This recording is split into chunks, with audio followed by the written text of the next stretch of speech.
കൂലി വർക്കർ എന്ന പരീക്ഷയിലെ ക്വസ്റ്റ്യൻ പേപ്പറാണ് നമ്മളിന്ന് നോക്കാൻ പോകുന്നത്. എല്ലാവർക്കും വീഡിയോയിലേക്ക് സ്വാഗതം. ജാലിയൻ വാലാബാഗ് കൂട്ടക്കൊലയ്ക്ക് കാരണമായ നിയമം ഏത്? Regulating act, Rowlatt act, Pitt's India act, charter act. Option B Rowlatt act ആണ് കറക്റ്റായിട്ടുള്ള ആൻസർ വരുന്നത്. റൗലറ്റ് നിയമം നിലവിൽ വന്നത് 1919 മാർച്ച് 10-നാണ്. 1919 മാർച്ച് 10-നാണ്. ഇത് ബ്രിട്ടീഷുകാർ പിൻവലിച്ചു 1922-ആണ്. പിൻവലിച്ചത് 1922. റൗലറ്റ് നിയമത്തെ കരിനിയമം എന്ന് വിശേഷിപ്പിച്ചത് മഹാത്മാഗാന്ധി ആണ്. ബ്ലാക്ക് ആക്ട് അഥവാ കരിനിയമം എന്ന് വിശേഷിപ്പിച്ചത് മഹാത്മാഗാന്ധി ആണ്.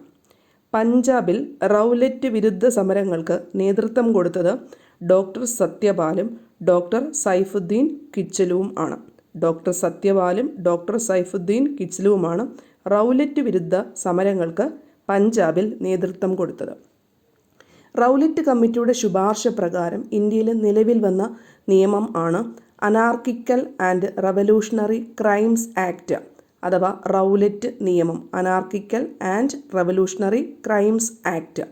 ഇത് പ്രകാരം ബ്രിട്ടീഷ് സർക്കാരിന് നൽകിയിരിക്കുന്ന അധികാരങ്ങളാണ് ഏതൊരു ഇന്ത്യക്കാരനെയും വാറണ്ടില്ലാതെ അറസ്റ്റ് ചെയ്യാം.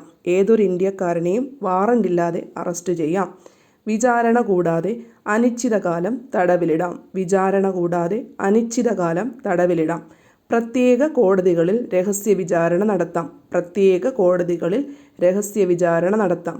കോടതി വിധിക്കെതിരെ അപ്പീൽ നിഷേധിക്കാം. കോടതി വിധിക്കെതിരെ അപ്പീൽ നിഷേധിക്കാം.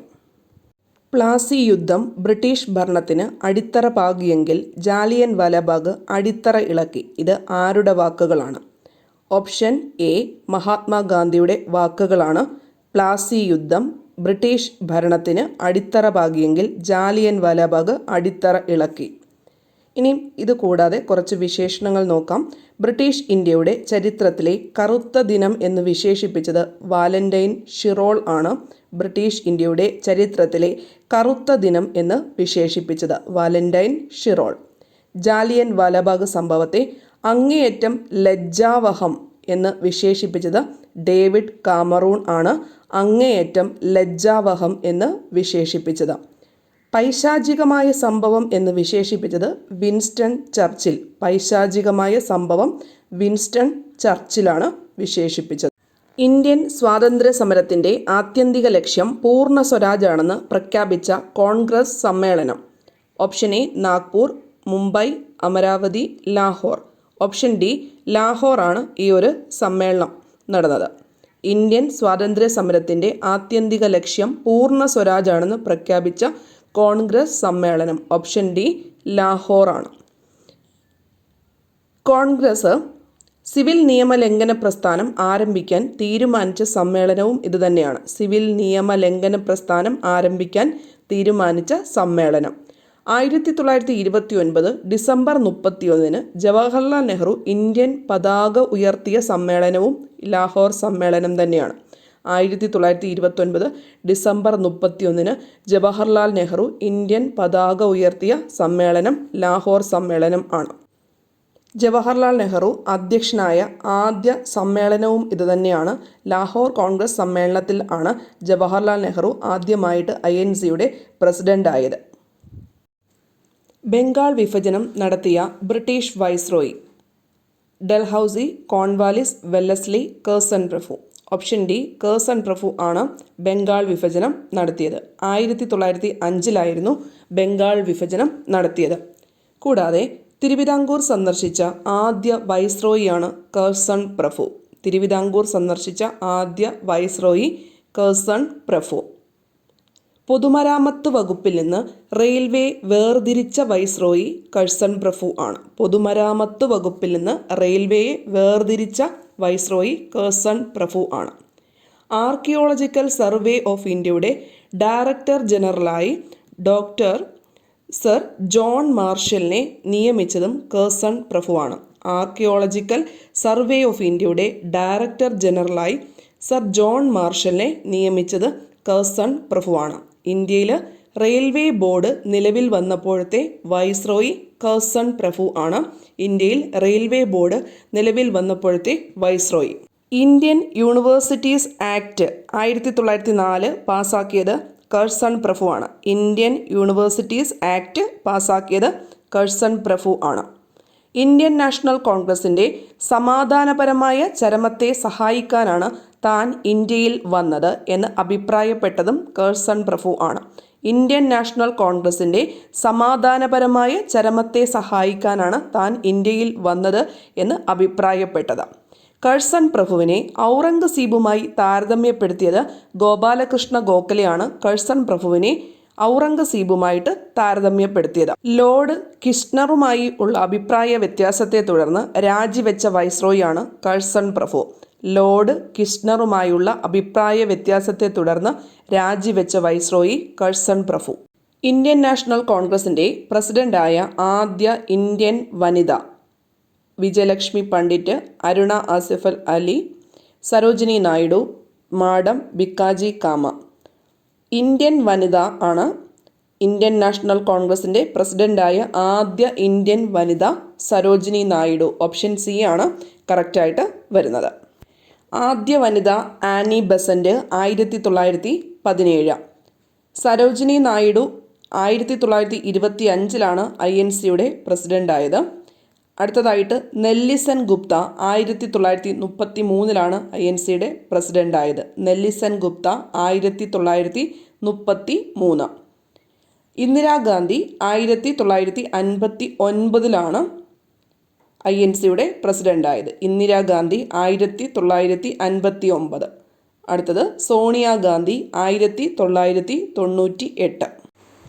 ഇന്ത്യൻ ഭരണഘടനയുടെ അനുച്ഛേദം 19 താഴെ പറയുന്നവയിൽ ഏത് അവകാശമാണ് ഉൾക്കൊള്ളുന്നത്?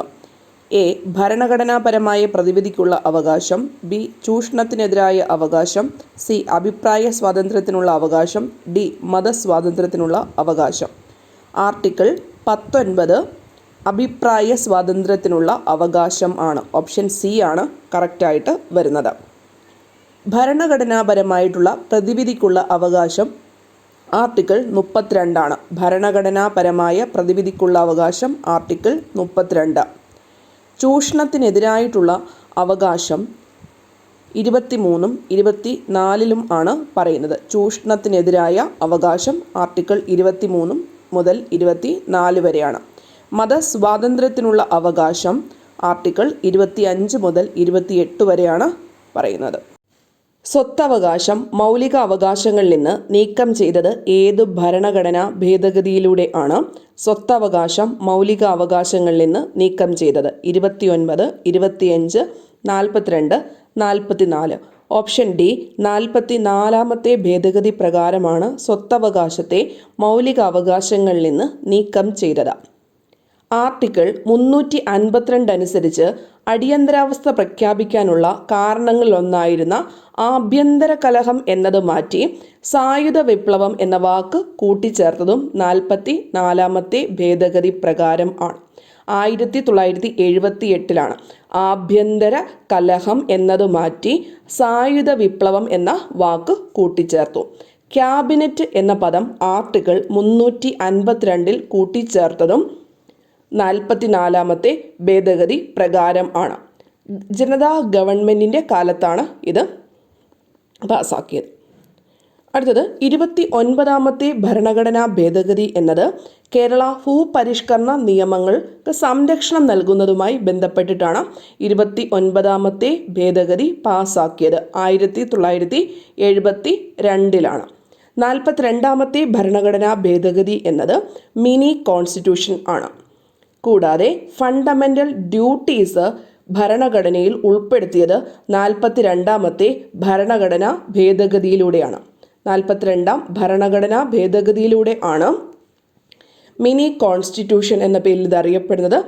5 വിഷയങ്ങളെ സംസ്ഥാന ലിസ്റ്റിൽ നിന്ന് കൺകറൻറ്റ് ലിസ്റ്റിലേക്ക് മാറ്റി. 5 വിഷയങ്ങളെ സ്റ്റേറ്റ് ലിസ്റ്റിൽ നിന്ന് കൺകറൻറ്റ് ലിസ്റ്റിലേക്ക് മാറ്റിയ ഭരണഘടനാ ഭേദഗതി എന്നത് 42ാമത്തേതാണ്. മൗലിക കടമകൾ 10 ആഡ് ചെയ്തു. മൗലിക കടമകൾ 10 ആഡ് ചെയ്തു. പാർട്ട് 4A ഇൻക്ലൂഡ് ചെയ്തത്. പാർട്ട് 4A ആർട്ടിക്കിൾ 51A ഇതിൻ്റെ കൂടെ തന്നെ വരുന്നതാണ്. ഏത് ആർട്ടിക്കിൾ എന്ന് ചോദിച്ചാൽ 51A. പാർട്ട് എന്ന് ചോദിച്ചു കഴിഞ്ഞാൽ 4A എന്നും ഓർത്ത് വെച്ചേക്കുക. ഇന്ത്യൻ ഭരണഘടനയിലെ മൗലിക അവകാശങ്ങൾ എന്ന ആശയം സ്വീകരിച്ചത് ഏത് രാജ്യത്തിൻ്റെ ഭരണഘടനയിൽ നിന്നാണ്? America, France, Canada, Soviet union.